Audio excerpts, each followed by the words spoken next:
Hello student, मैं विष्णु दिवाकर। इस video में हम बात करने वाले हैं skill enhancement course researching children and childhood in India semester third का लेसन नंबर 1, जिसमें आपको एक इम्पॉर्टेंट क्वेश्चन मैं देने वाला हूं जो कि आपके एग्जाम के पॉइंट ऑफ व्यू से बहुत ज़्यादा इम्पॉर्टेंट है। तो चलिए वीडियो को हम स्टार्ट करते हैं। तो जैसा कि मैंने आपको बताया था कि मोस्ट इम्पॉर्टेंट क्वेश्चन जो है आपका इस वीडियो के अंदर होने वाला है। तो देखते हैं क्वेश्चन क्या है। तो क्वेश्चन है आपका फर्स्ट यूनिट यानी कि फर्स्ट लेसन से बाल विकास के सिद्धांत क्या हैं, ठीक है, या विकास के सिद्धांत या विकास के विभिन्न सिद्धांतों से आप क्या समझते हैं। तो इस तरीके से जो अगर आपका क्वेश्चन आपके सामने आता है तो आपको आंसर यहाँ पर दिया गया है और इसकी जो पीडीएफ है वो मैं आपको जो है डिस्क्रिप्शन के अंदर प्रोवाइड करा दूंगा। तो पहले आप जो है वीडियो देखिए और उसके बाद में वो पीडीएफ डाउनलोड कीजिए और उसके बाद में अपने नोट्स तैयार कर लीजिएगा। तो चलिए वीडियो को स्टार्ट करते हैं। तो आंसर है, जब बालक विकास की एक अवस्था से दूसरे में प्रवेश करता है तब हम उसमें कुछ परिवर्तन देखते हैं। अध्ययनों ने सिद्ध कर दिया है कि यह परिवर्तन निश्चित सिद्धांतों के अनुसार होते हैं और इन्हीं को बाल विकास का सिद्धांत कहा जाता है। तो अब इसके कुछ पॉइंट्स हैं, कौन कौन से पॉइंट्स हैं जो कि बाल विकास के अंदर जो है बहुत योगदान देते हैं। तो सबसे पहले है निरंतर विकास। नंबर 1 जो है आपका निरंतर विकास। इस सिद्धांत के अनुसार विकास की प्रक्रिया अविराम गति से निरंतर चलती रहती है।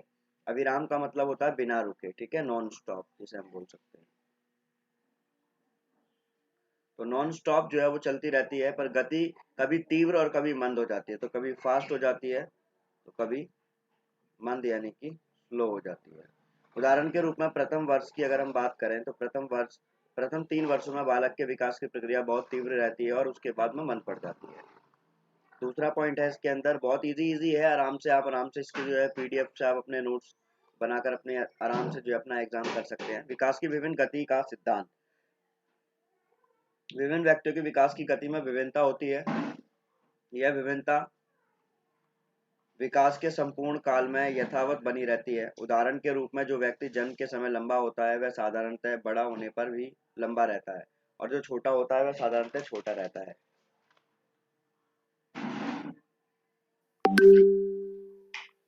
विकास का क्रम, हमारा ये जो तीसरा पॉइंट है यहाँ पर, विकास का क्रम। इस सिद्धांत के अनुसार बालक का जो गामक और भाषा संबंधी आदि का जो विकास है वो एक निश्चित क्रम में बढ़ता है।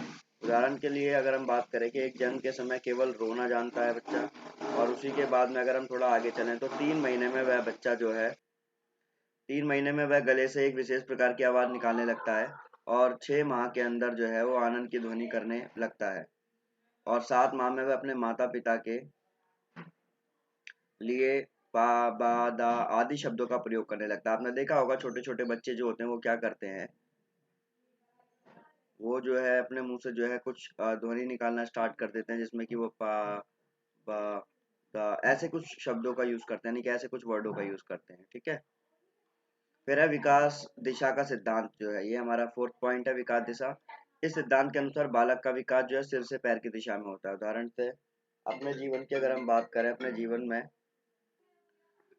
तो उदाहरण के लिए जैसे अपने जीवन के प्रथम सप्ताह में बालक केवल जो अपने सिर को उठा पाता है, ठीक है, और धीरे धीरे क्या होता है, फिर वो पहले 3 महीने में अपने नेत्रों की गति पर नियंत्रण करता है, आंखों से इधर उधर देखना, और फिर 6 माह के अंदर वह अपने हाथों की कृतियों पर अधिकार कर लेता है और 8 माह में वह सहारा लेकर बैठने लगता है और 10 माह के अंदर वह स्वयं बैठने और रिसर्च करने लगता है।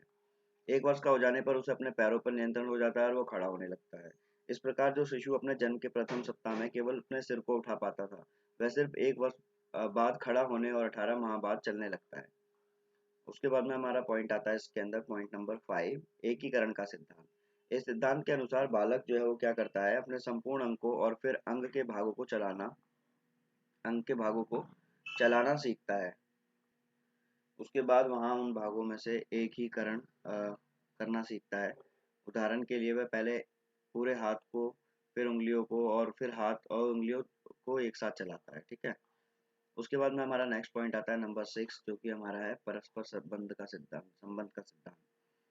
इस सिद्धांत के अंदर बताया गया है कि इसमें क्या होता है कि बालक के शारीरिक, मानसिक, संवेगात्मक आदि पहलुओं के विकास में परस्पर संबंध होता है।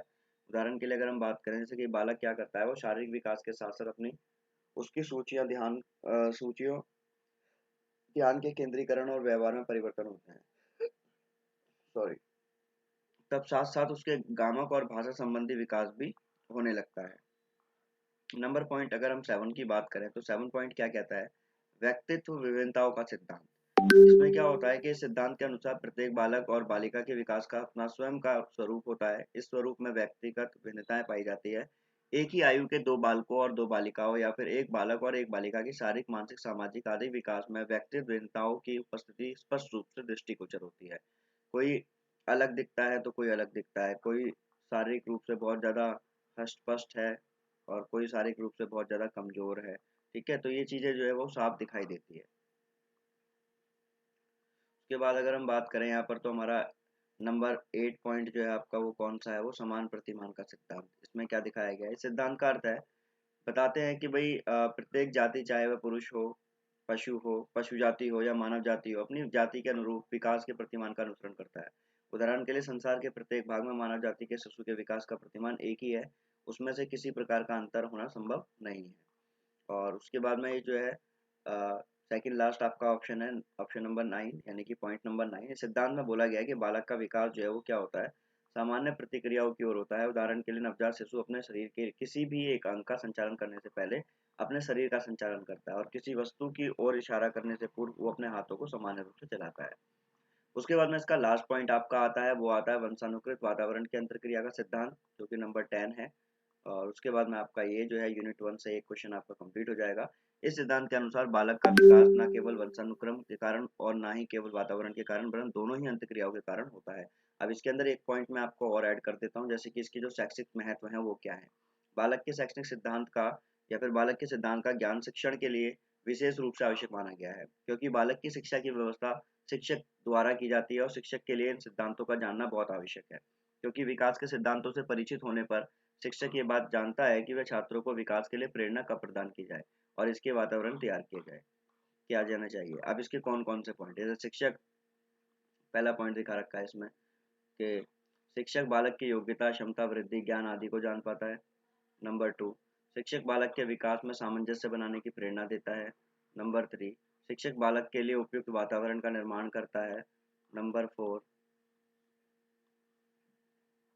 यह सिद्धांत बालक के सर्वांगीण विकास के लिए काफी ज्यादा उपयोगी है। नंबर 5, बालक को कब क्या कैसे करना है इस सिद्धांत से आसानी से सिखाया जा सकता है उसको। उसके बाद में ये हमारा जो है नंबर 6, कि बालकों के भविष्य में होने वाली प्रगति का अनुमान लगाना काफी हद तक संभव हो जाता है। और नंबर 7, बालक के व्यवहार के बारे में जानने के बाद उसकी समस्याओं का समाधान आसानी से हो जाता है। तो आई होप आपको वीडियो समझ में आई होगी और आपको अच्छी तरीके से ये जो है आंसर समझ में आ चुका होगा। तो अब जो है इसकी जो पीडीएफ है आपको वो कहाँ पर मिलेगी, आपको वो वीडियो के डिस्क्रिप्शन में आपको मिल जाएगी, जो कि आपके नोट्स होंगे और वही नोट्स आपके जो है आपके एग्जाम में काम आने वाले हैं। Thanks for watching.